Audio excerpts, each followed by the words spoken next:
ሰላም ጤና ይስጥልን ውድ ተመልካቾቻችን፣ ዛሬ እንግዲህ የመጣነው ህብስተ ጥበብ ፕሮግራም ይዘን ነው። ዛሬ ካጠገቤ አንድ እንግዳ አለ። እንግዳው ማን ነው? ምንድነው ይዘን የመጣነው? ምን ይሆን የምንከታተል ይሆናል። እንግዳችን እንኳን ደህና መጣ። እንኳን በሰላም ተጠበቃችሁ። እስቲ እንግዲህ ስላንተ ትንሽ ነገር ለማለት ስለፈለኩ ነው። ፓስተር ካሱ ተክለማርያም መጋቢ ናቸው። ማናቸው የሚለውን ደግሞ ቀስ እያልን እየተዋወቀን የምንሄድ ይሆናል ማለት ነው።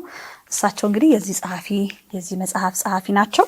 እስቲ እንግዲህ ከመጀመሪያው ስላንተ ማነ፣ ከየት መጣህ፣ ይሄ ጥያቄዎች ናቸው። እስቲ ስላንተ ትንሽ ነገር እንበል። ስሜ ካሱ ተክለማርያም እባላለሁ። በአቃቂ ቃለ ሕይወት ቤተክርስቲያን በመጋቢነት አገለግላለሁኝ። በአገልግሎት እንግዲህ ረጅም ዓመት ጌታ ረድቶኝ አገልግያለሁ። 30 ዓመት የሚያክል በአንዲት አጥቢያ ላይ በዋናነት በሷ ሆኜ የተለያዩ አጥቢያዎችም ደግሞ በመንቀሳቀስ አገልግያለሁ።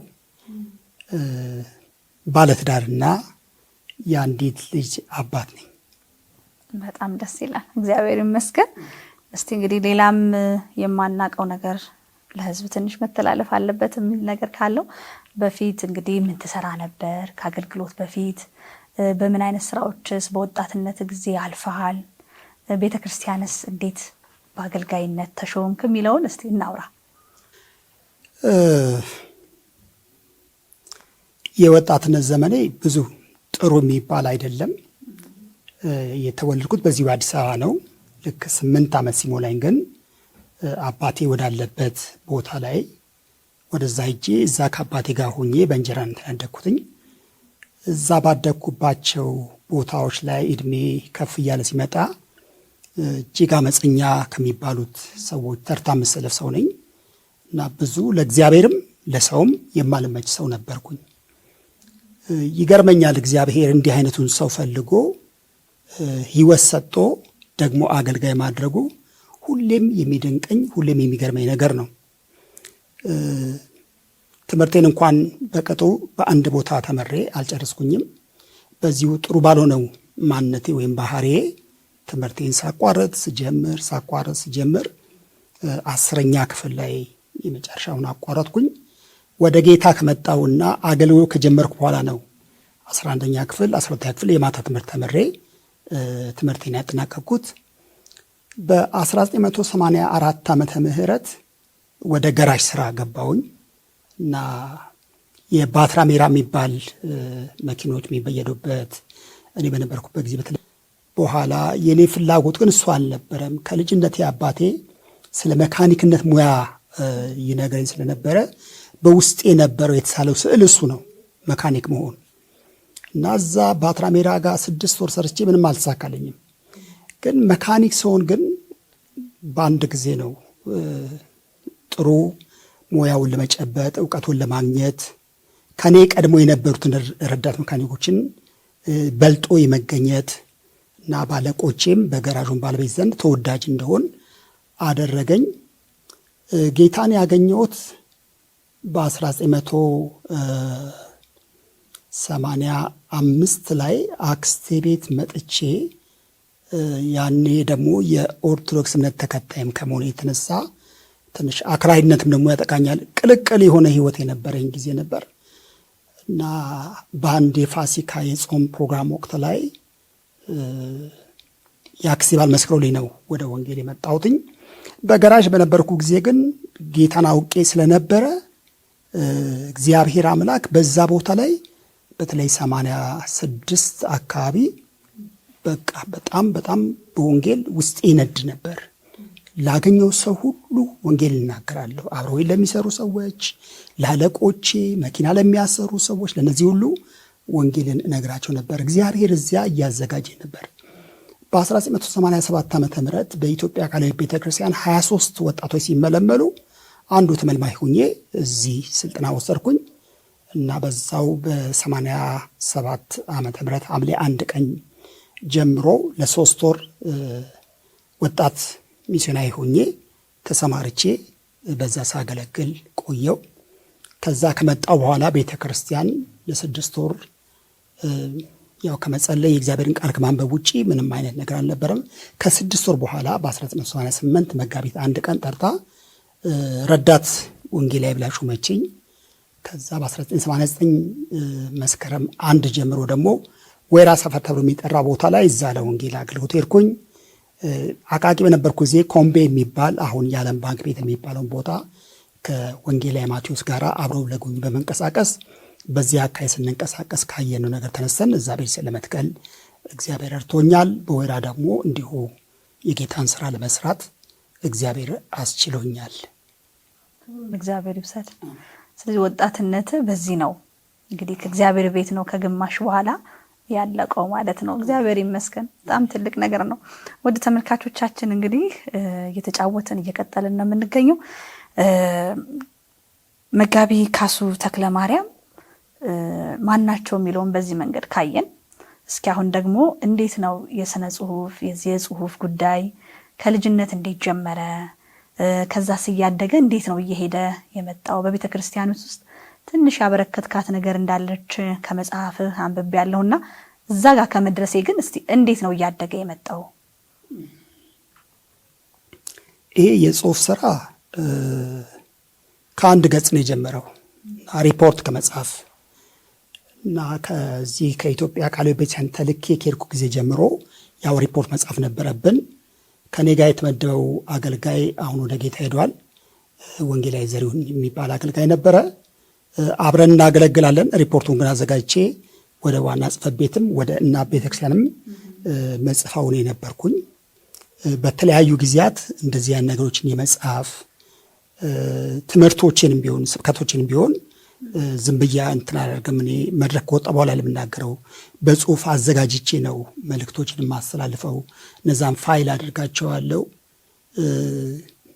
እንግዲህ የመድረክ አገልግሎት ከጀመርኩበት ጊዜ ጀምሮ ያሉት መልእክቶች ሁሉ ቃሉን ስበክ በሚል አንድ መጽሐፍ ሊሆን የሚችል ጥራዝ አስቀምጫለሁ። ያ ማለት ሰበኳቸው ያስተማርኳቸው ትምህርቶች ናቸው። ከዛ በመቀጠል ቤተ ክርስቲያን ውስጥ የወንጌል ስርጭትና የቤተክርስቲያን ተከላ አገልግሎት ክፍል አስተባባሪ ሲሆን ደግሞ እግዚአብሔር አንዳንድ ክፍተቶችን ያሳየኝ ጀመር እና አንዱ የምንመራበት መመሪያ አስፈላጊ ነበርና ያንን መመሪያ ለማዘጋጀት እግዚአብሔር የነዛን የመጀመሪያ ከአንድ ገጽ የጀመርኳቸውን ጽሁፎች እነሱን መሰረት አድርጌ በመጻፍ የጻፍኳቸውን ለመሪዎች ጉባኤ በማቅረብ በማሳየት በማስገምገም በማጸደቅ ወደ መመሪያነት እንዲለወጥ የማድረጉን ስራ እንዲሰራ እግዚአብሔር አስችሎኛል። ከዚያም ቀጥሎ የቤተ ክርስቲያንቱ የወንጌል ስርጭት ቤተ ክርስቲያንቱ ከተተከለችበት ጊዜ ጀምሮ እስከ 1992 ዓመተ ምህረት በነበረው ረጅም ጉዞ ውስጥ የ50 ዓመት ታሪክ አላት። በዛ ታሪክ ውስጥ የነበረው የወንጌል ስርጭት ምን ይመስል ነበር የሚለውንና በአጥቢያ በበቹ መስመር የአምልኮ ጣቢያችን ለኛ እንዲሁም ደግሞ ብሔራዊ ወንጌላውያን ተላኩበት በስልጤ በቦረና ያለውን እንቅስቃሴ በተመለከተ በጽሁፍ በፎቶግራፍ እና በኦዲዮ የተደገፉ ስራዎችን ሰርቼ እሱንም ለቤተ ክርስቲያን ሰጥቼ ብዙ ጊዜ ከጌጃ የመጽሐፍ ቅዱስ ትምህርት ተማሪዎች ስለ ወንጌል ስርጭት ሲፈልጉ እኛ ጋር መጥተው ነው አብዛኛዎቹ ያንን ይጠቀሙታል። እና እግዚአብሔር ከትንሽ ጀምሮ ነው እንግዲህ ቀስ በቀስ ወደዚህ እድገት ስነ ጽሁፉ እንዲመጣ ያደረገው ብዬ አምናለሁ። በጣም ደስ ይላል። እግዚአብሔር ክብሩን ይውሰድ። እንግዲህ መጋቢ ካሱ ተክለማርያም ከዚህም በፊት የጻፈው መጽሐፍ አለ። የህይወት ነጸብራቅ መጽሐፍ ነው። እንግዲህ ቅድም ያልካቸው መጽሐፍቶች ያንተን የወደፊቱን የህይወት አቅጣጫ የቀየሩ ናቸው ብዬ አሰብኩኝ። ከዛም በተረፈ ደግሞ ቀጥሎ የህይወት ነጸብራቅ ደግሞ ሌላ መጽሐፍን ደግሞ ሊወልድ ነው። አሁን ልናወራበት ነው። እስኪ የህይወት ነጸብራቅ መጽሐፍን እንደው በዚሁ ብንዳስሰውና እንዴት ጻፍከው? ስለዚህ መጽሐፍ ስትጽፍ ሁለተኛ መጽሐፍ ነው አሁን እንደ መጽሐፍ ማለት ነው። እንግዲህ የመጀመሪያው የህይወት ነጸብራቅ መጽሐፍ ነው። እዚህ ጋር የምንመለከተው በኦሮምኛም ቢሆን በአማርኛም እትም አለው። ከዛ በተረፈ ሁለተኛ ያሳተምከው መጽሐፍ መሪነት መጽሐፍ ነው። መሪነት መጽሐፍም እንደዚሁ በኦሮምኛ ተተርጉሟል። ውድ ተመልካቾቻችን እንግዲህ ከመጋቢ ካሱ ተክለማርያም ጋር ብዙ የምናወራቸው ወሬዎች ይኖሩናል።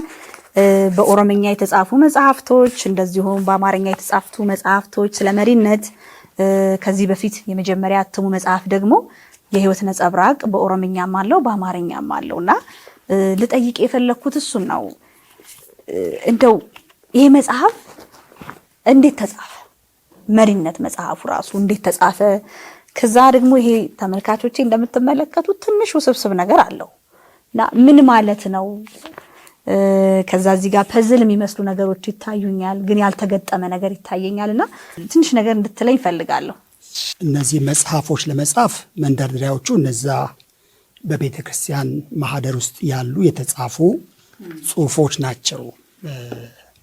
ለጽሁፌ ግባት እየሆኑኝ የነበሩት እና እንድነሳሳም ያደረገኝ እሱ ነው። አንድ ነገር አምናለሁ። እኛ የአንድ ዘመን አገልጋዮች ነን። እኛ ካለፍን በኋላ ደግሞ መጣ ትውልድ አለ። ግን ለዚህ ትውልድ ምንድን ነው ትተንለት የምናልፈው ነገር?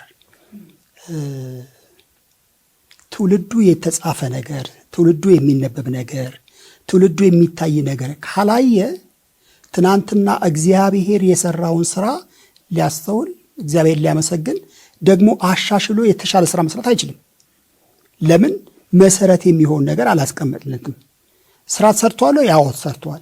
ግን የተሰራውን ስራ በሚያየው በሚሰማው መልኩ አላስቀመጥለትም።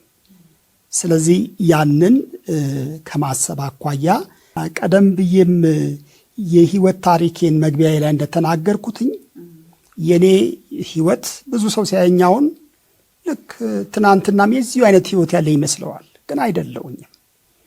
እግዚአብሔር የራራልኝ፣ የእግዚአብሔር ቸርነት የበዛልኝ፣ የጌታ ምሕረት የበዛልኝ ሰው ነኝ። እንደ ሰው በህይወት መኖር የማይገባኝ ሰው ነበርኩ። ግን እግዚአብሔር ራርቶ እኔን በህይወት አኑሮ እኔን የሱ አድርጎ በእኔ እሱ እየሰራ እንዳለ ስገነዘብ ይሄንን ማወቅ ያለባቸው ብርቱ ጎኔን ብቻ የለም፣ የትናንት ማንነቴን ትውልድ ሊያውቅ ይገባል፣ ሊጠነቀቅ ይገባል። ከዚህ ሐሳብ በመነሳት የህይወት ነጸብራቅ የሚለው ሁለቱም የህይወት ገጽታዬን በተመለከተ ዓለማዊ ማንነቴና ጌታን ካወቅኩበት በኋላ ያለኝን ህይወት ሁለቱንም የሚያንጸባርቅ እይታዎቼን ሁሉ ተጽፏል ወይ? ሁሉ አልጻፈም። ግን ለትውልድ ይጠቅማል ብዬ ያሰብኳቸውን ነገሮች ከትውልዴ ጀምሮ ከመነሻዬ ጀምሮ አሁን እስካለሁበት ያለፍኩባቸውን ጎዳናዎች በሙሉ ለማስቀመጥ ችያለሁ። ያን ያስቻለኝ ግን ትናንትና የጻፍኳት አንድ ገጽ ወረቀት ናት። እዚህ ላይ አንድ ነገር ማለት ፈልጋለሁ። ከኔ የተሻሉ በጣም ብዙ መጻፍ የሚችሉ ሰዎች አሉ። ችግሩ ግን ምንድነው? አልጀመሩትም። ቢጀምሩት የተሻለ ስራ እንደሚሰሩ አምናለሁ። ይሄን የህይወት ነጸብራቅ የሚለው መጽሐፍ አንድ ሰው ካነበበ በኋላ ምን አለኝ? እንድጽፍ አነሳሳኸኝ አለ። እግዚአብሔር ይመስገን። ይሄን መጽሐፍ አንብቦ ለካ እሱ ውስጥ ያለ ከኔም የተሻለ ብዙ መልካም ነገር አለ ሊጽፈው የሚችል ግን ያልቻለው ምንድነው? መጀመር ነው። ለመጀመር እንደ ምክንያት ሆኖልታል። እኔም ያልኩት ነገር ምንድነው? የተሻለ መጽሐፍ ትችላለህ፣ በርታ ብያለሁ። አልፎ አልፎ እየደወልኩም ጠይቀዋለሁ፣ ምን አረከው ያን ነገር እያልኩ እና የህይወት ነጸብራቅ የተጀመረው በዛ መንገድ ነው። መነሻዎቹ እነዛ ናቸው። ሁለቱም ገጽታዎች ያዙ ናቸው። ወደ መሪነት ስንመጣና ከመጽሐፉ ሽፋን ስንነሳ ያው በተለይ በዚህ መጽሐፍ መግቢያ ላይ አስቀምጨዋለሁ። መሪነት ላይ ክፍተት አለ። ያው ሁላችንም የምንስማማበት ሐሳብ ይመስለኛል። ግን ክፍተቱን ማውራት ብቻ ነው ወይ ፋይዳው? ክፍተት ካለ የካሱ ድርሻ ምን ሊሆን ይገባል ብዬ ሳስብ አለኝ የሚላትን ጥቂት ነገር አውጥቶ ማስቀመጥ ነው። በምን? በጽሁፍ። እዚህ ላይ እንደምንመለከተው የመጽሐፉ ሽፋን እንደሚገልጠው እጅ አለች፣ እንደገና ፐዝል አለች። እዚህ ነጯ ደግሞ ክፍተት ናት እና ክፍተት አለ፣ ሊሞላ የሚችል ነገር አለ፣ ሊጠቀም የሚችል እጅ አለ።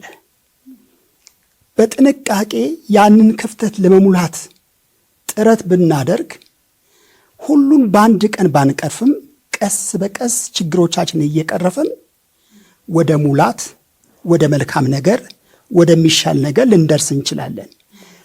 የኔ ልክ አንድ ትንሽ ጠጠር እንዳስቀመጠ ሰው ነው ይሄ መጽሐፍ ስጽፍ የማስበው።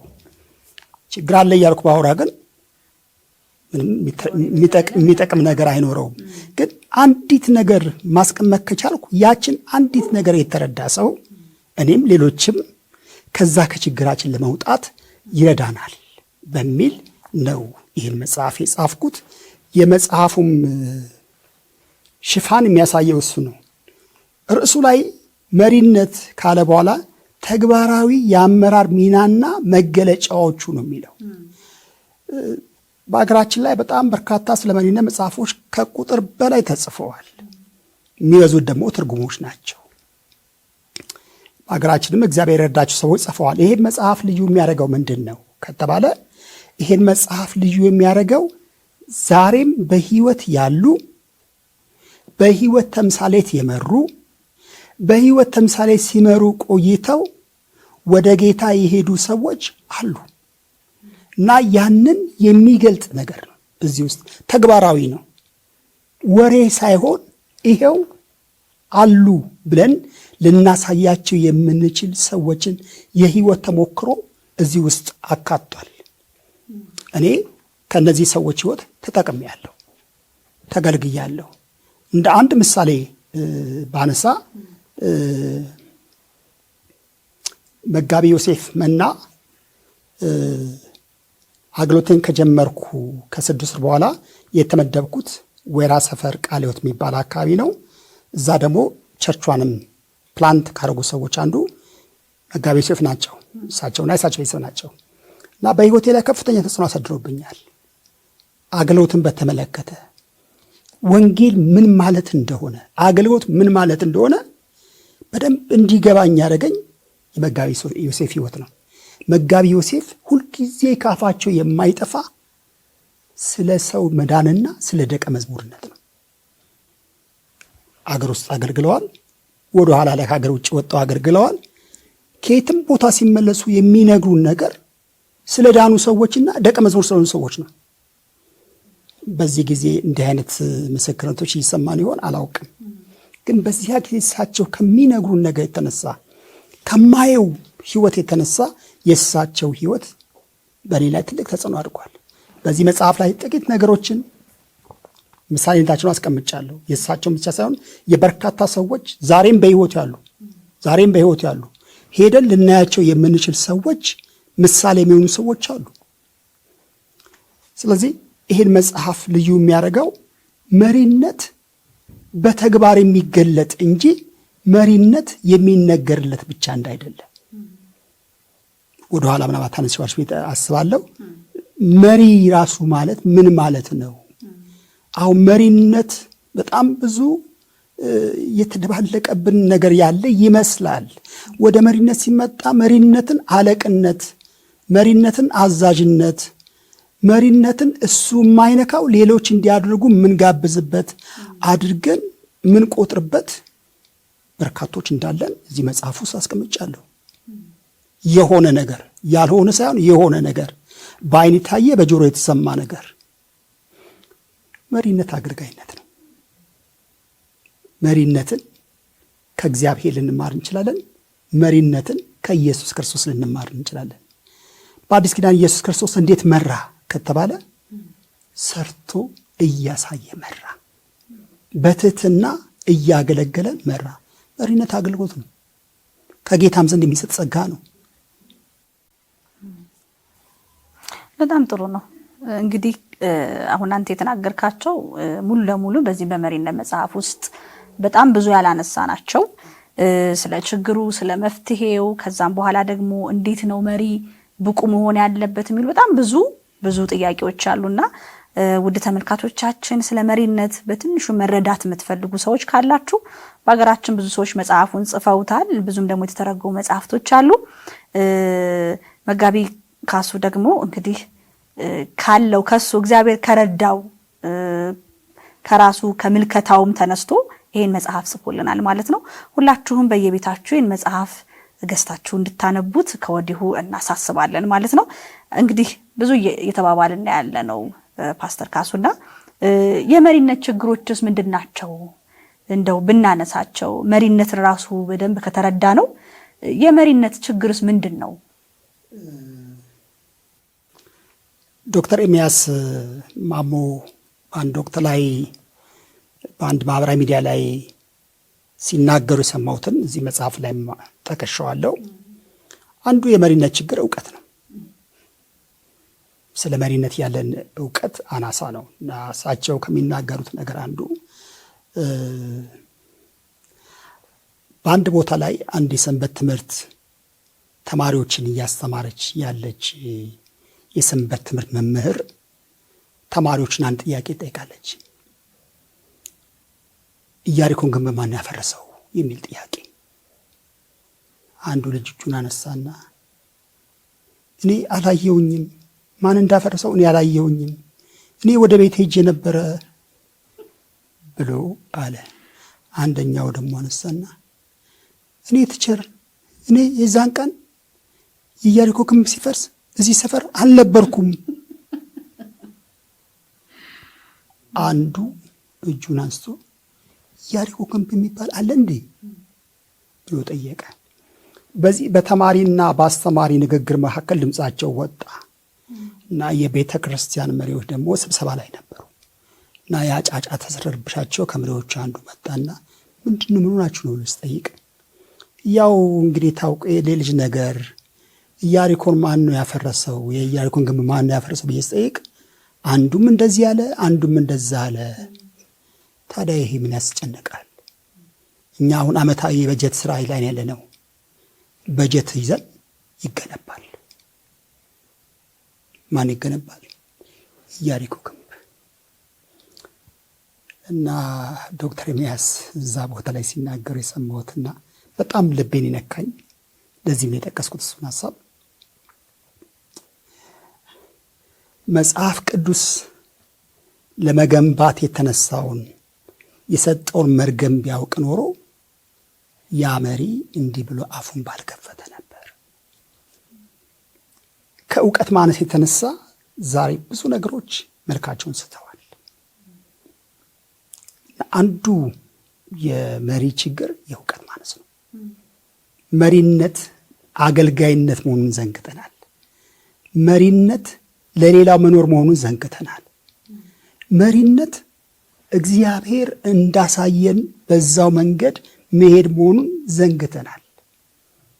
ይሄን ምን ፈጠረው ከተባለ የእውቀት ማነስ ነው እና መሪዎቻችን እውቀት የላቸውም እያሉ መኮንን ነው ወይስ ምን እናድርግ ስንል ከመኮንን ማስተማር። ሌላው ደግሞ አንዱ ችግራችን ወደ መሪነትም ወደ አገልጋይነትም ስንመጣ እንደ በቃን ራሳችን አድርገን ስለምንቆጥር መማርን እንገፈዋለን። ለምን? እዛ ቦታ የተቀመጥነው ስላወቅን እየመሰለን እና እዚህ መጽሐፍ ላይ ሐሳቡን ትንሽ ፈታ አድርጌ ለመጻፍ ሞክሬያለሁ። መጽሐፍ ቅዱስ መሪዎች ምን መሆን እንዳለባቸው ከእግዚአብሔር ቃል አንጻር መሪ የእውቀት ክፍተቱን ለመሙላት ምን ማድረግ አለበት? ቁጭ ብለን እንማር ይገባናል። ስንት መሪ ነው ጠዋት በማለዳ ተነስቶ የእግዚአብሔርን ቃል አንብቦ ጸልዮ የሚወጣ? ለአገልግሎቱ አይደለም፣ ለህይወቱ። አገልግሎት ከህይወት የሚከተል ነው። ህይወት ነው የሚቀድመው። ህይወት አልባ ልንሆን አይገባንም። ስለዚህ አንዱና ዋናው ችግር ብዬ የማስበው የእውቀት ችግር ነው። አንማርም፣ ለመማርም ደግሞ አንፈልግም። ከዚህ የተነሳ ዛሬ መናያቸው ለመቁጠር የሚያታክቱ አይነት ችግሮች ቤተ ክርስቲያን ዙሪያ አገር ላይ የምናያቸው ይሄ የእውቀት ችግር ክፍተት ነው ብዬ አስባለሁ። በጣም ቆንጆ ነገር ነው ያነሳልን ፓስተር። እስቲ ምናልባት ስለ መሪ አገልግሎት ምንነት እስቲ ደግሞ ብትነግረን። በተለይ ሐዋርያ ጳውሎስ ስለ መሪነት ሲናገር መሪ የሆነ ሰው ትሁት ነው የሚለው። ጌታ ኢየሱስን ስንመለከተው መሪ ነው፣ ግን አመራሩ እንዴት ነበር ካልን በትህትና ነበረ። አንድ መሪ የሆነ ሰው ማንነቱ የሚታወቀው በትህትናው ነው። ዕለት ዕለት በሚኖረው ኑሮ ነው። በሕይወት የሚገለጥ ነገር ነው። በሌሎች ምስክርነት የሚታይና የሚነገርለት ነው። መሪ በራሱ መንገድ የሚሄድ ሳይሆን እግዚአብሔር ባሳየው መንገድ የሚሄድ፣ እግዚአብሔርን የሚፈራ፣ እግዚአብሔርን የሚጠይቅ። ከመሪዎች አንዱ እናንሳ፣ ዳዊት። ዳዊት ሁል ጊዜ ማን ይጠይቃል? እግዚአብሔርን ይጠይቃል። አንድ አይነት ተመሳሳይ ችግር እንኳን ሲገጥመው በትናንትናው ልምምዱ አይወጣም። ሁለተኛ ሳሙኤል ምዕራፍ 5 ከቁጥር 19 ጀምሮ ስንመለከት ፍልስጤማውያን መጡ ሲባል ወደ እግዚአብሔር ሄዶ ልውጣ ወይ በእጄ አሳልፍ እስጣለሁ ወይ ብሎ ጠየቀ ይላል። እዛው ክፍል ላይ ለሁለተኛ ጊዜ መጡ ሲባል ዳዊት እንደገና እግዚአብሔርን ጠየቀ ነው የሚለው። ትናንት የመጡ ናቸው አሸንፌያቸዋለሁ ብሎ በማንነቱ ላይ ያልታመነ እውነተኛ መሪ የእግዚአብሔር ጥገኛ ነው። ጥገኝነቱን በእግዚአብሔር ላይ ያደረገ ነው። በራሱ የማይታመን ነው። በራሱ የማይደገፍ ነው። በእውቀቱ የማይታመን ነው። ሁል ጊዜ መታመኛው መደገፊያው ማን ነው ካልን እግዚአብሔር ነው። እግዚአብሔር ላይ የሚደገፍ ነው። የመሪ አንዱ ማንነት ትህትናው ነው። ደግሞ ምንድን ነው? በእግዚአብሔር ላይ ተደጋፊ ነው። እግዚአብሔርን የሚያስቀድም ነው። እግዚአብሔርን የሚሰማ ነው። እግዚአብሔርን ሰምቶ የሚወጣ ነው። ምክር የሚቀበል ነው። ሙሴ የዮቶርን ምክር ሰምቷል።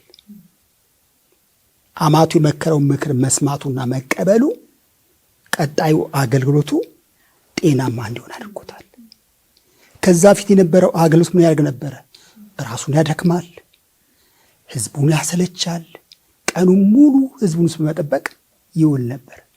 ግን ዮቶር ሁኔታውን ካየ፣ ካረጋገጠ፣ ከተመለከተ በኋላ ጠየቀው። ምን እያደረግ ነው ብሎ ተገቢውን ምክር ሰጠው። መሪ ምክር የሚቀበል ነው። እበቃለሁ የበቃው ነኝ የማይል ነው። በራሱ የማይታመን ነው። አንዳንድ ጊዜ በጣም ይቅርታ ስለዚህ ቃል ራሳችንን እናተልቀዋለን። ኖ መሪ ስንሆን ሁል ጊዜ ዝቅታ ውስጥ መግባት አለብን። ዝቅ ልንል ይገባናል። የምናገለግለውን ህዝብ ልናከብር ይገባናል። እግዚአብሔር ልንፈራ ይገባናል። የሌሎችን ምክር ልንሰማ ይገባናል። አንዱ ችግራችን ምክር አንሰማ። ዮቶር ግን ሰምቷል፣ በመስማቱ ጠቅሟል። ሌሎችንም ልናነሳ እንችላለን። ግን ምክር ስንሰማ ከማን መስማት አለብን? ምክር ስንሰማ መለየት አለብን። ሁሉን ምን መውሰድ ሳይሆን በእግዚአብሔር ቃል መመዘን። እንደ እግዚአብሔር ቃል የሆነ የትኛው ነው፣ እንደ እግዚአብሔር ቃል ያልሆነ ደግሞ የትኛው ነው ብለን በጥበብ መሪ ፈርሃ እግዚአብሔር ላይ በጣም በጣም ሊያተኩር ይገባዋል። እግዚአብሔርን የሚፈራ እነዚህ ሁሉ የምናቸው ሰዎች እግዚአብሔር የፈሩ ሰዎች ነው። ዳዊት እግዚአብሔር በመፍራት የታወቀ ነው። ሙሴ እግዚአብሔር በመፍራት የታወቀ ነው። ሌሎችም እግዚአብሔር በመፍራት ይታወቃሉ። እና እግዚአብሔር የምንፈራ ህዝቡ እንደምናገለግለውን ህዝብ ደግሞ የምናከብር መሆን አለብን። ማንነታችን እሱ ነው መሆን የሚገባው። እንደ በቃን የምንቆጥር ሳይሆን ሁልጊዜ ከእግዚአብሔር ሰምተን በሰማነው መንገድ የምንሄድ፣ ሌሎች በዛው መንገድ እንዲሄዱ የምናስከትለን መሪ ማለት እሱ ማለት ነው። በጣም ጥሩ ነው። እስቲ አንድ በጣም የገረመኝ ቃል አለ ከመጽሐፍ ውስጥና ከህይወት ከአገልግሎት ይበልጣል ሚን ሐሳብ አንስተሃልና እንደው እስቲ እንዴት አይተኸው ነው? እውነት ነው። ብዙ ጊዜ የትኛው ነው የሚያሳስበን ስንል አገልግሎት ነው። አገልግሎት አለብኝ ጸልያለሁ፣ አገልግሎት አለብኝ ዘጋጃለሁ፣ አገልግሎት አለብኝ ነው ምንለው። ትክክለኛው ግን መጽሐፍ ቅዱሳዊ መርህ ህይወት ነው። ሰው የኖረውን ሲያገለግል በሌላው ሰው ላይ ተጽዕኖ ፈጣሪ ይሆናል። ያንን ህይወት ለመኖር ደግሞ ምን ያስፈልገዋል? የእግዚአብሔር ቃል ላይ መመርኮዝ፣ መጸለይ፣ ከማያምኑት ጋራ ጤናማ ህብረት ማድረግ፣ ካመኑት ጋር ደግሞ ሰላማዊ ህብረት ማድረግ አለበት። ህይወቱ ከላይም ከጎንም ካለው ጋራ ጤናማ መሆን አለበት። እንደሱ ነው አይደለም? ወደ እግዚአብሔር የሚጸልይ ከእግዚአብሔር የሚሰማ ካላመኑት ጋራ በጤናማ ግንኙነት የክርስቶስን ወንጌል የሚያስተላልፍ ጤናማ ህብረት የሚያደርግ ካመኑት ጋራ የሚቀራረብ ጸጋን የሚካፈል ጸጋን የሚያካፍል። ይሄ ህይወት ግን የሚመጣው እንዲሁ አይደለም። ይሄ ህይወት መጣው ቅድሚያ ለህይወታችን ትኩረት ሰጠን ሁሌም የማይሻረውና ትልቁን ቦታ ልንሰጠው የሚገባን የእግዚአብሔርን ቃል በግላችን ቁጭ ብለን ስናጠና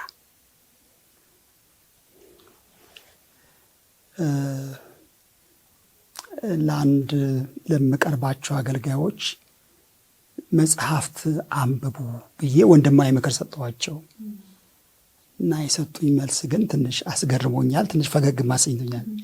በየትኛው ጊዜ? ይሄ የሚያሳይ ምንድን ነው?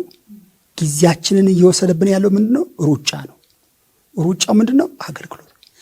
ግን ሮጠን እኮ አንድ ቀን ማቆማችን አይቀርም። ያላወቅነውን እሱም ደግሞ ዛሬ እሱ እንኳን ከኪስም እያወጡ መስጠት ትንሽ እየበዛ ስለሆነ ሮጠን እናቆማለን። ከማቆማችን በፊት ግን በእግዚአብሔር ፊት ዋጋ የሚያሰጠንን የምናገለግለውን የምንጠቅምበትን አገልግሎት ለማገልገል ቁጭ ማለት አለብን። የእግዚአብሔርን ቃል ማንበብ አለብን። ከእግዚአብሔር ቃል በተጨማሪ መጽሐፍት ማንበብ አለብን፣ ለአገልግሎታችን የሚጠቅሙ መጽሐፎች። ያን ጊዜ ህይወታችን ምን ያደርጋል? እየተሞላ እያደገ ይመጣል። ህይወት ባደገ መጠን አገልግሎት እየሰመረ ይመጣል። ህይወት ላይ ቅድሚያ ተሰጥቶ ትኩረት ተሰጥቶ ካልተሰራ አገልግሎታችን መድረኩ ላይ ላንጠፋ እንችላለን። ከመድረኩ ሆነን የምንሰጠው ነገር ግን የጫጫ ነገር ነው። ነገር ግን በህይወታችን መልካም ነገር ከሞላ ከመድረክ ላይ የምንሰጠው አንድም ሆነ ሁለት ነገር የብዙ ሰዎችን ህይወት የመለወጥ ጉልበት አለው። ስለዚህ ህይወት ከአገልግሎት ይቀድማል። አገልግሎት ሁለተኛ ነው። ጌታ አስቀድሞ ከጠራቸው በኋላ እግሩ ስር ቁጭ አድርጎ ህይወታቸውን የሰራው። ህይወታቸው ከተሰራ በኋላ ነው ወደ አገልግሎት የላካቸው። እንደ ጠራ አይደለም በሉ ሂዱና እንዲያርጉ ያላቸው። ይሄ መጽሐፍ ቅዱሳዊ መርህ ነው። ከጌታ ደግሞ ምን ማር ይሄንን ነው። ከጌታ እግር ስር ቁጭ ብለን የጌታ መንፈስ እውነተኛው መምህር፣ እውነተኛው አስተማሪ፣ እውነተኛው ገላጭ እግር ስር ቁጭ ብለን አስተምረን እንማራለን። ያኔ ህይወታችን ይለመልማል። ከህይወት የሚወጣ ነገር ነው ብዙ ሰዎችን የሚባርክ፣ ብዙ ሰዎችን ህይወት የሚያለመልም፣ የብዙዎችን ተስፋ እንደገና የሚያድስ የሚቆረስ ነገር ከህይወት ነው። ለዚህ ነው ከአገልግሎት ህይወት ይቀድማል። ለሚቀድመው ነገር ደግሞ ትኩረት እንሰጠዋለን። ለሚቀድመው ነገር ደግሞ ዋጋ ከፍለን ማድረግ የሚገባን ነገር ማድረግ ይጠበቅብናል። በጣም ትክክለኛ ነው። ምናልባት እንደው ተመልካቾቻችን መጋቢ ካሱ ተክለማርያምን እንደው ብዙ ሰዎች የህይወት ምስክርነት ሲናገሩ ሰምቻለሁ ስላንተ። አሁን ከመጽሐፏ ደግሞ ወጣ እንበልና ያው እንግዲህ እንዳስሳለን ቀስ እያለንና የሆነ ጊዜ ላይ አንድ በህይወት የተከሰተ ነገር ነበርና እንደው ይሄን ሐሳብ ማንሳት የፈለኩት ብዙዎች የእግዚአብሔርን እጅ እንዲያዩ፣ ብዙዎችም ደግሞ መጽናናት እንዲችሉ እግዚአብሔር ለካ እንደዚህ ማድረግ ይችላል፣ እንደዚህ መፈወስ ይችላል፣ እንደዚህ ማንሳት ይችላል፣ እንደዚህ አጽምቶ በቤቱ እድሜ ቀጥሎ ጊዜ ይሰጣል እግዚአብሔር እያሉ ሁሉም እግዚአብሔር እንዲያመሰግኑ ነውና ካንተ ብዙዎች ወጣቱ ትልቆች መማር ይችላሉ ብዬ ስላሰብኩ ነውና እስቲ እንደው ስለሱ ጊዜ ትንሽ ልመልሰው ወደኋላ። እግዚአብሔር ይመስገን እኔ በተጨመረ እድሜ እየኖርኩ በተጨመረ እድሜ የማገለገል ሰው ነኝ። ይሄን የምለው የተረጋገጠ ስለሆነ ማለት ነው። የጤናዬ ሁኔታ በተለይ ከ4 ዓመት በፊት የነበረው አሉ በሚባሉ የሕክምና ባለሙያዎች በቃ የተባለው ከዚህ በኋላ ተስፋ የለውም። አንዳንዶችም ባለቤቴ ምን ብለዋታል? በርቺ አይዞሽ ብለው አጽናንተዋታል። ሊያጽናኗትም ሞክረዋል። ልጄ በትምህርት ምክንያት ከሀገር ውጭ ነው ያለችውና የኔን ሁኔታ የሚያውቁ ሰዎች ብትሄጅ ይሻላል እና አባትሽን እዛ ሆነሽ የተወሰነ ጊዜ አብረሽ ቆይተሽ መሞቱ ስለማይቀር ከአባትሽ ጎን ብትሆኚ እና ቃል በቃል እንደምሞት ነግረዋታል።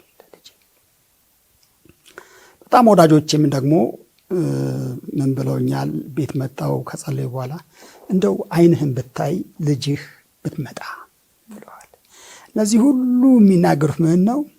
ማለቁን በቃ ምንም ከሐኪሞችም የተነገረው ምናልባት በሕይወት ነጸብራቅ መጽሐፍ ምረቃ ላይ ነበራችሁና ሰምታችኋል። በጣም የምወደው የማከብረው ዶክተር መኮንን ከበደ ሲናገር የሕክምና ባለሙያ ነው። የረጅም ዘመን ሐኪም ነው እና በተለይ 2 ጊዜ አለ ተስፋ ቆርጫለሁ አለ። እንደ ባለሙያ ተስፋ ቆርጫለሁ። በተለይ መጨረሻው ጊዜ ላይ ከፍተኛ የደም መፍሰስ ስላጋጠመኝ እና ይሄ ቀን የመጨረሻው ቀን ነው ወደ ጌታው የመሄጃው ብዬ ነበር አለ። የኮሪያ ሆስፒታል የሕክምና ቦርድ ተነጋግረው የሚቻል ከሆነ ከሀገር ውጭ ወጥቶ እንዲታከም፣ ተስፋ በሀገር ውስጥ የለም ብለዋል። ልክ ናቸው። ያው ሰው ልክ አለው አይደለ? ልክ አለው እና በልካቸው አይተውት በልካቸው ተመልክተውት የመጨረሻው እዚህ ሀገር ውስጥ በሕክምና ተረድቼ በሕይወት የመቆየት ነገሩ ከባድ ነው። ግን እግዚአብሔር ቸር ስለሆነ በዚህ ጊዜ በጣም ላመሰግናቸው ወዳለው። ከጫፍ ጫፍ ነው ሰው ስለ እኔ የጸልየው። እከሌ ከከሌ አይባልም። አዳጊዎቹ፣ ወጣቶቹ፣ እናቶች፣ አባቶች፣ ቤተ ክርስቲያን መሪዎች፣ አገልጋዮች፣ የየአገልግሎት ክፍሎች በሆነ ጉዳይ ሲሰበሰቡ ስለ እኔ ሳይጸልዩ የሚቀሩበት ጊዜ የለም። በየቤታቸውም እንደዚህ ቤታችንም ትንሽ ቤተ ክርስቲያን እስክትመስል ድረስ ማለት ነው ይመጣሉ፣ ይጸልዩልኛል፣ ይጠይቁኛል፣ ይጎበኙኛል እና ያ ወቅት ያከተመበት ወቅት ነው።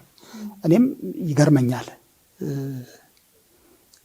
ልክ በዛ ሁኔታ ትንሽ ሳገግም ነው የሕይወት ነጸብራቅን ቶሎ መጻፍና ማስተላለፍ መቻል አለብኝ የሚል 2 ሀሳቦች ግን ልቤ ውስጥ ነበሩ። 2ቱም መጻፍ እንዳለባቸው ግን መጻፍ ደግሞ የምችልበት ጊዜ አልነበረም።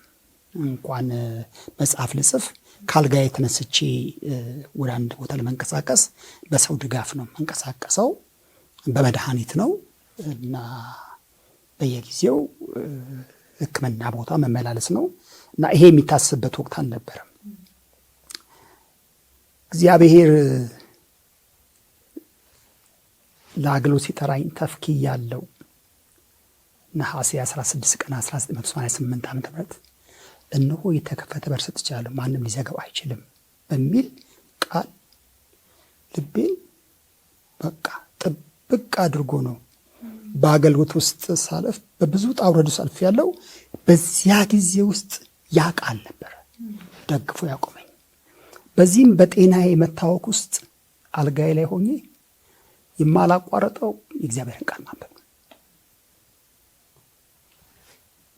ሪከቨሪ ውስጥ ለ3 ቀን አድሬ ያለው እና ክርስቲያን ነርሶች አጠገቤ ካሉ መጽሐፍ ቅዱስ አንብቡልኝ እላቸዋለሁ። የኔ መጽናና በመጽናኛ እሱ ስለሆነ በእውነት ወደ ጌታ ለመሄድ በጣም ናፍቄ ነበር፣ ጓጉቼ ነበር እና ጌታንም እንዲል ጌታ ሆይ እኔ አንተ ጋር መምጣት እፈልጋለሁ እለዋለሁ። ግን ጌታ እነዚህ 2 ስራዎች መሰራት ስላለባቸው በማይቻል በማይታሰብ በምንም ለመታከሚያ እንኳን አቅም ስለሌለ በመጨረሻ ላይ እነ ዶክተር ተስፋዬ ሮበሌ መታመሜን ሲሰሙ ከአሜሪካ ሀገር ሆነው ምን እስኪሆን የሚጠበቀው ለምን ጎፈንድሚ አይከፈትም በሚል ጎፈንድሚ ተከፍቶ ሙከራ ተደርጓል። የሚገርምሽ ያው እሱ የሚሰራው ብቻውን አይደል፣ ሁሉንም ጥርቅም ማድረገው የሀገር ውስጡንም የውጩ እና ጠብ የምትል ነገር አልነበረችም። እና የኔ ጉጉት መሄድ ነው፣ ግን የእግዚአብሔር ሐሳብ ግን በቃ የማይቻለውን ነገር እንደሚችል አሳይቶ ዛሬ በህይወት ኖሬ ተንቀሳቅሼ እንድወጣ እንድገባ እንዳገለግል እግዚአብሔር እድሜ ሰጥቶኛል። ካልጋ የተነሳውባቸው ጊዜያቶች ገጽታዬና አሁን ያለኝ ገጽታዬ አንዳንዶች እንደገና ወጣት አደረገህልም ይሉኛል። እንደሱ አድርጎ ሊያወጣኝ ፈልጎ ነው እየቀረጸኝ ነው እላቸዋለሁ እኔ እና ክብር ለእግዚአብሔር ይሁን። እና እንዲህ አሁን ሲነገር ቀላል የሚመስል ግን በጣም በጣም ከባድ የጤና ሁኔታ ውስጥ ያለፍኩትኝ። በዚህ ሁሉ ውስጥ ግን እግዚአብሔር ምን ይሰጥሻል? ወደ ቀጣዩ ጥያቄ ልሂድና እንግዲህ እነዚህ 2 መጽሐፍቶች አሳትመሃል። በህይወት ነጸብራቅ ላይ የነበረው ዋጋና አሁን ደግሞ በመሪነት ላይ መጽሐፍ ላይ ያለው ዋጋ ሙሉ ለሙሉ ይለያያል ብዬ ነው ማምነውና እስቲ እንደው እንዴት አገኘኸው? ህትመት ቤቶች ላይ ስታስገባ ለአገልጋይ ያለውስ ችግር ነው ብለህ የምታስባቸው እነዚህ ህትመት ጉዳዮች ላይ ምን መደረግ አለበትስ ብለህ ታስባለህ? በእውነት ለመናገር በአሁን ጊዜ ፈታኝ ነው። አሳትማለሁ ብሎ ሰው ለማሰብ የሚችልበት ሁኔታ አይደለም ያለው። የህትመት ዋጋውን በተመለከተ እኔ እግዚአብሔር የማመሰገንበት አንዱ ምክንያት ቅድምም እንዳልኩት እግዚአብሔር ሰው ሰጥቶኛል። ባለቤቴ የስነ ጽሁፍ ባለሙያ ናት እና ኤስአይኤም ላይ ለረጅም ዓመታት በመጽሐፍ ስራ ነው የሰራችውና ይሄ የሌአውቱን የመጽሐፍ ዲዛይን ስራውን እና እርማቱን ጭምር ብዙ ነገር መሰራልኝ እሷ ናት። የመጀመሪያው የህይወት ነጸብራቅ መጽሐፍ ሳሳትም ማተሚያ ቤቱን አላውቀውም። እኔ የት ነው እንዴት ነው? እኔ መጽሐፍ ብቻ ነው ጽፍ ያለው። ከዛ በኋላ የእርማት ስራውን ሊያርሙልኝ ለሚችሉ አንብበው አስተያየት ለሚችሉ ሰዎች ሰጠውኝ። ከዛ እነሱ አንብበው አስተያየት ሰጠውኝ። የእርማት ስራውን ሰራው። ከዛ ወደ መጽሐፍ እሷ ቀየረችው ባለቤቴ። ከዛ በኋላ እሱ ደግሞ እንደገና የውስጥ ዲዛይኑንና የመጽሐፍ ሽፋኑን ስራዎችን ምህረቱ ሰራ። ከዛ ማተሚያ ቤት አነጋገረልኝ፣ ዋጋውን ነገረኝ። ለሱ ማሳተሚያ የሚሆን ገንዘብ እኔ የለኝ እንኳን ረጅም ጊዜ በሕክምና በኮሪያ ሆስፒታል በሚከፈል የሕክምና ወጪ ያንን ማድረግ የሚቻልበት ሁኔታ የለም። ግን እግዚአብሔር ሊሰራ ያሰበው ሊሰራ ካሰበ ምንም ነገር አይከለክለውም። ይሄንንም በዚህም አይቼዋለሁ። እኔ መጽሐፍ ለማሳተም እንዳሰብኩኝ ለቤተ ክርስቲያን መሪዎቻችን ለጸሎት አቀረብኩትኝ እና አንድ የስብሰባቸው ቀን ላይ ጠርተውኝ በጣም ተደንቀው እግዚአብሔርን አመስግነው አክብረው ይሄኛውን መጽሐፍ ጽሑፉን ጀምሬው ነበር የመሪነቱም እና 2ቱን መጽሐፎች ላሳትም እንደማስብ ቀደም ተከተል እንዳላቸው ስነግራቸው ለዚህ ለህይወት ነጸብራቅ የተወሰነ መጠን ገንዘብ በስጦታ የመሪነቱ መጽሐፍ ለማስተማሪያነት ይጠቅማል እና እሱ ታትሞ ሲወጣ መጽሐፉ በታተመበት ዋጋ ማለት ገበያ ላይ በሚሸጥበት ዋጋ በዛ ደግሞ ልንገዛው የምንችል ብለው 25,000 ብር መጽሐፍ እንደሚገዙ ቃል ገብተው ጸልየውልኝ ከጉባኤ አስደንግጠው ሸኝ። ከዛ አንድ ወዳጄ እንዲሁ እሱም ወደ 20 ሺህ ብር ሲያስገባ ያኛው 10 ሺህ ብር ሲያስገባ የተቀረውን ገንዘብ ከባለቤቴ ጋር ተማክረን ጨምረን ማተሚያ ቤት እንደገና ይሄን መጽሐፍ እንደምጽፍ ያወቀ የማተሚያ ቤቱ ባለቤት ደግሞ የራሱን ደግሞ ቅናሽ አድርጎ ሮቦት ማተሚያ የሚባል ክርስቲያን አሳታሚ ነው፣ እኔ አላውቀውም። መጽሐፉ ቢሮ ተጭኖ ሲመጣ ነው የማውቀው። በቃ አላውቅም። እግዚአብሔር ያደረገው ነገር ነው። ከዛ በኋላ ስርጭቱ ላይ ምን መሆን አለበት የሚለውን 1-2 ቦታ ነው የመጽሐፍት መደብሮች የወሰድኩትኝ፣ ግን ብዙ የሚያበረታቱ አይደሉም። የመጽሐፉ ምረቃ ላይ በጣም ብዙ መጽሐፎች ተሸጡ። በጣም ብዙ መጽሐፎች ተሸጡ። ምናልባትም 1/3 የሚያክል መጽሐፉ እሱ ተሸጠ። እኔ ለዛው ዓላማ ብዬ አካውንት ከፍቼ የተሸጠውን ገንዘብ ለምን ይሄ መጽሐፍ አለ፣ ይሄ መጽሐፍ ማሳተም ፈልጋለሁ፣ ስለዚህ አካውንት ውስጥ እንዲገባ አደረግኩኝ። ወደ ተወሰኑ ቤተክርስቲያናት ላኩኝ እና እነዛ ቤተክርስቲያናት እነዚህን ኮፒዎች ኃላፊነት ወስደው ሸጠው እነሱ ገንዘቡን አመጡ። ሁሉ ተሽጦ አልቋል ወይ? አላለቀም። አንተ ተስፋ ቆርጠሃል ወይ? ለምን ብዬ፣ ምክንያቱም የስራው ባለቤት እግዚአብሔር እሱ ይሄን ካደረገ እኔ ይሄን መስራት ካለብኝ በዛ ያ ሆነ። ቀጣዩ የመሪነት ነው። መሪነትም ስታሰብ ልክ እንደ መጀመሪያው የዚህ መጽሐፉን ስራ ባለቤቴ ቀጥሎ ምህረቱ ሰሩት። ማተሚያ ቤት ሄደ። ማተሚያ ቤት ስትሉ ዋጋም ከፍተኛ ዋጋ ነው እና ነገርኳቸው። አሁን በመጀመሪያው ጊዜ መጥቶ ስለነበረ እና ደውዬም ነገርኩት። በምህረቱ ዮሴፍ አማካይነት እሱም እንደገና ቅናሽ አድርጎልኝ የመጽሐፉ ገጽ ብዛትና የህትመቱ ዋጋ አይገናኝም።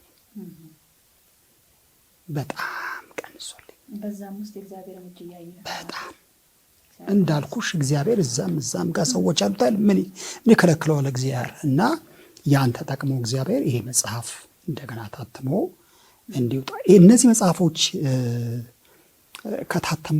እየታተሙ ያሉ የትርጉም ስራ የሚሰሩልኝ ሰዎች ማፈላለግ ጀመርኩኝ።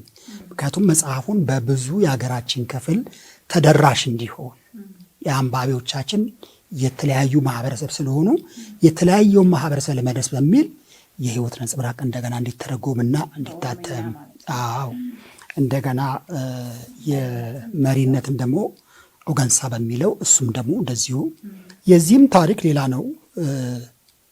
መጽሐፉን ያረመልኝ ደግሞ አንድ ፕሮፌሰር ነው የእርምት ስራውን የሰራው።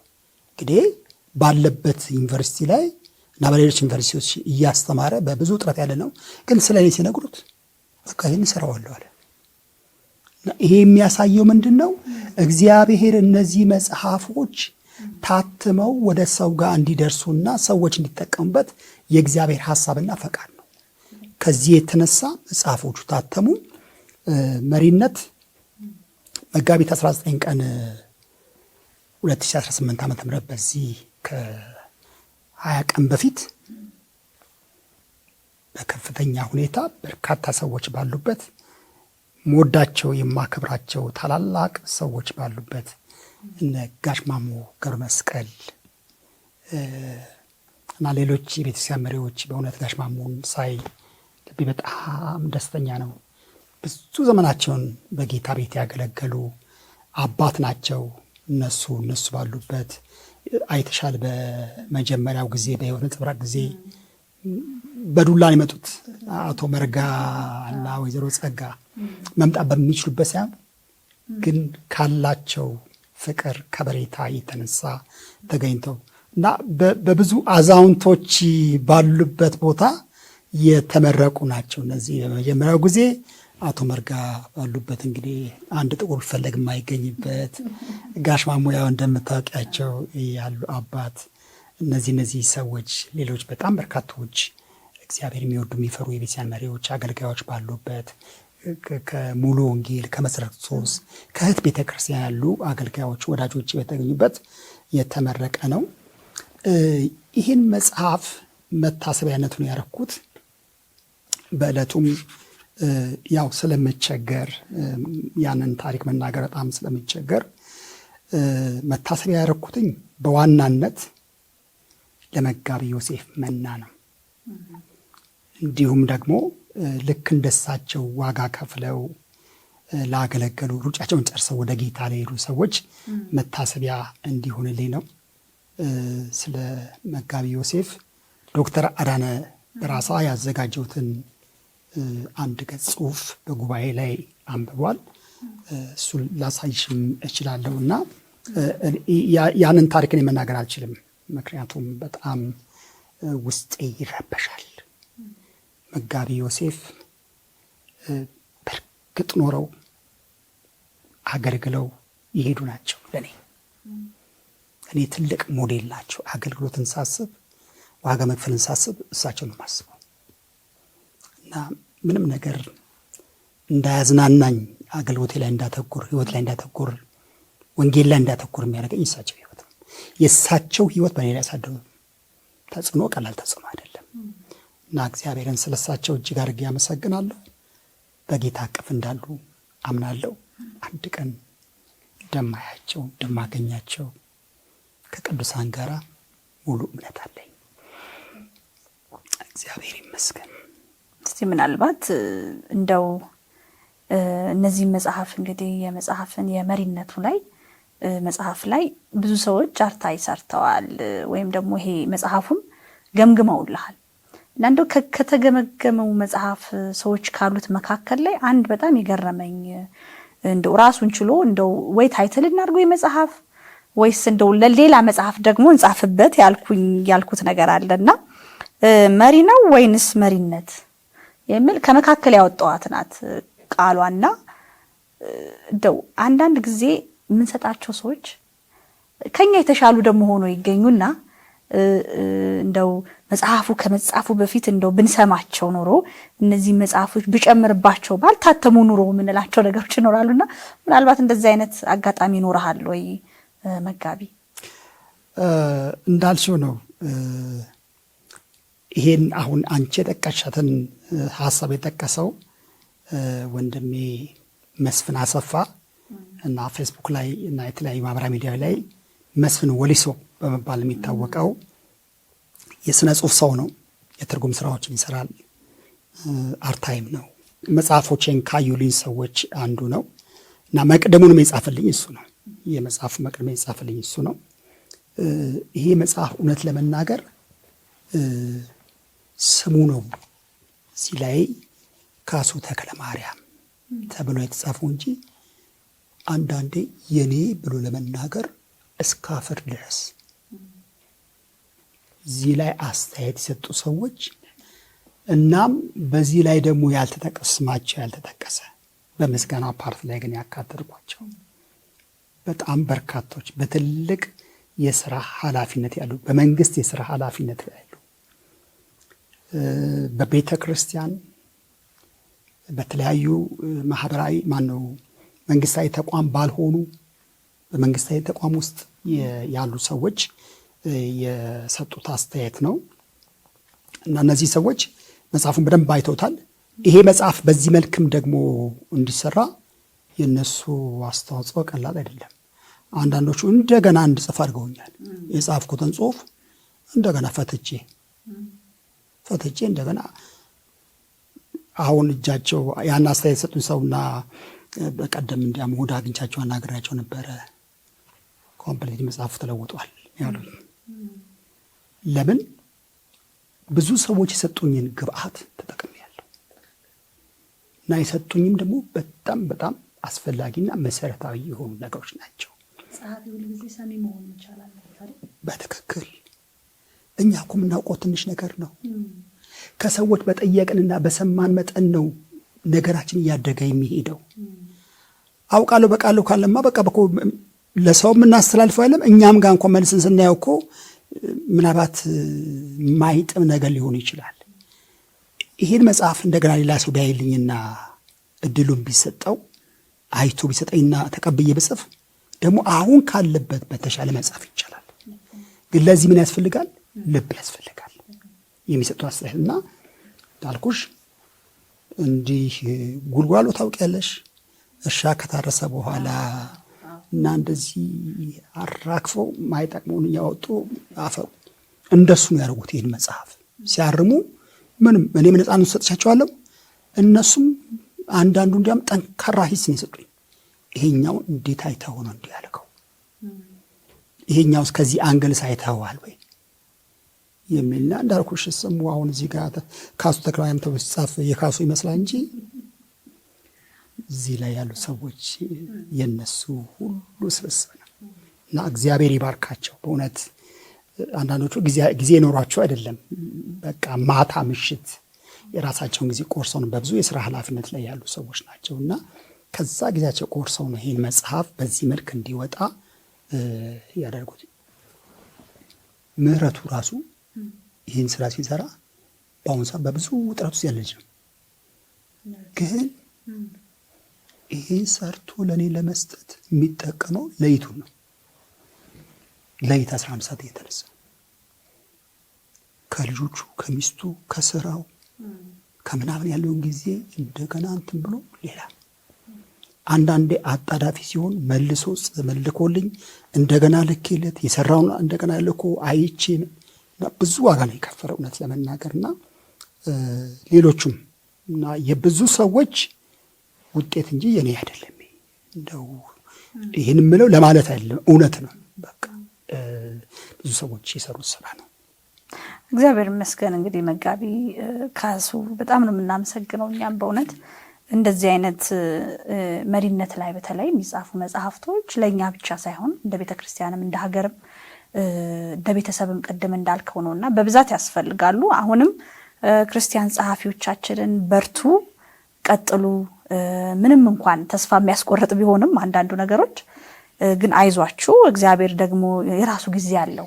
ምናልባት እናንተ የትውልድ ተናጋሪ ትሆኑ ይሆናል በኋላ እናንተም ካለፋችሁ በኋላ መጽሐፍቶቻችሁ ብዙ የሚናገሩት ነገር ሊኖር ይችላልና በየቤታችሁ ናችሁ የምትመለከቱን ጸሐፊያን ሀያሲያን በሙሉ ተስፋ እንዳትቆርጡ ለማለት ነው የምንፈልገው።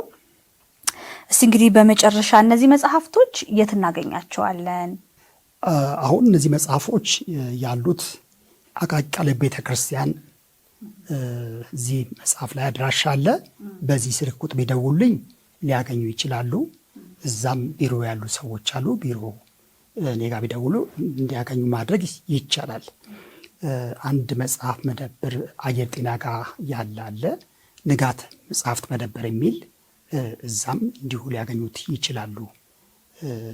እና በአሁን ሰዓት ያለው ግን በእኔው እጅ ሆኖ ወደ የቤተክርስቲያኑ እንዲሰራጩ እና ንጋት መጽሐፍት መደብር ነው ያለው። እስቲ አሁን ላይ በትክክል ስንት ነው ዋጋው እየተሸጠ ያለው?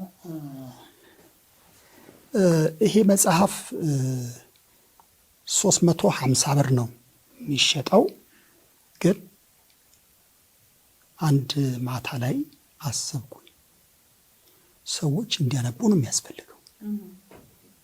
እኔ ደግሞ ማሳተሚያውን የሚመልስልኝ ከሆነ ለቀጣይ ስራ እግዚአብሔር ያውቃል በሚል 50 ብሩን አንስቼ 300 ብር ነው መጽሐፉ የሚሸጥ። ሁለቱም የኦሮመኛም ኮፒው ይሄ የአማርኛም ኮፒ በገጽ ደረጃ ወደ 158 ገጽ ነው ይሄ ገጽ እና ህትመት ጋር ስመጣ የመጀመሪያ የህትመት ብራቅ ሲታተም ወደ 140 ገጽ ነው እና የዛን ዘመን ዋጋና የአሁኑ ዘመን ዋጋ ሁለቱ እኩል አይደሉም። ግን አሁን መጽሐፉ እንዲሰራጭ እያደረግኩበት ያለውት ዋጋ በዛ ዘመን የህትመት ዋጋ ነው። ምን ማለት ነው? ሰዎች ማንበብ አለባቸው። እኔም ከመጽሐፍ ባለፈ ማድረግ የሚገባኝ አስተዋጽኦ ካለ ይህ መጽሐፍ ወደ የቤተ እምነቱ ሲደርስ 350 ብር እንዲሸጥ ነበር የተላከው። በኋላ ግን እግዚአብሔር ይህንን ሀሳብ ወደ ቤት ከመጣ በኋላ ለሁሉም ላኩላቸው። አዎ 300 ብር ሸጥ፣ እኔ 50 ብሩን ቀንሻለሁ በሚል 300 ብር ነው የሚሸጠው ይህ መጽሐፍ። በጣም እግዚአብሔር ይመስገን። እንግዲህ ብዙ አብያተ ክርስቲያናት አሉ ያው እንደሚታወቀው በእኛም ሀገርና ቤተክርስቲያኖች ጸሐፊያኖችን የሚጽፉ ሰዎችን መደገፍ አለባቸው ብለን እናምናለን እና ምክንያቱም የቤተክርስቲያን ታሪክ ሊጻፍ ይገባል። ሰዎች በመሪነት ዙሪያ በተለያየ ዙሪያ በልጆች በወጣቶች በተለያየ ጉዳይ ላይ እንዲጽፉ የኛ ማበረታቻ ያስፈልጋልና ቤተክርስቲያን የምትመለከቱ አብያተ ክርስቲያናት የእምነት ተቋማት ሁላችሁም እንደዚህ አይነት መጽሐፍቶችን እየገዛችሁ እንደ ላይብራሪዎች ውስጥ ብትከቱ ትልቅ ተጠቃሚ ናቸው። እኛም ደግሞ እነሱን እንደግፋለን ማለት ነው። እስቲ ማመስገን የምትፈልጋቸው አካላት ካሉ እንደው በእኔ ህይወት ውስጥ እንደዚህ አይነት አሻራ አላቸው ቅድምም ነካክተዋል እና እንደው በጣም ሳላመሰግን አላልፍም ትላቸው ሰዎች ካሉ እድሉን ልስጥ መጋቢ። ከሁሉ በላይ እግዚአብሔርን እጅግ አድርጌ ያመሰግናለሁ። ሁሌም የማይጠቅሙ ሰዎችን ወደ ራሱ አስጠግቶ እንዲህ አይነት ስራ የሚሰራ እሱ ብቻ ነው እና እግዚአብሔርን ከልቤ አመሰግናለሁ። በመቀጠል ባለቤቴን ወይዘሮ ጥሩ ወርቅን በጣም አመሰግናታለሁ። ብዙ ዋጋ ከፍላለች። ከተገናኘንበት ጊዜ ጀምሮ እስከዚህ ጊዜ ድረስ አሁንም ዋጋ ስለኔ ትከፍላለች። አሁን እሷ ስለ ራሷ መኖር ትታ ስለ እኔ እየኖረች እንዳለች ሁሉ ነው እኔ የማስበውና ብዙ ዋጋ ከፍላኛለች። እግዚአብሔርን ስለ እሷ እጅግ አድርጌ አመሰግናለሁ።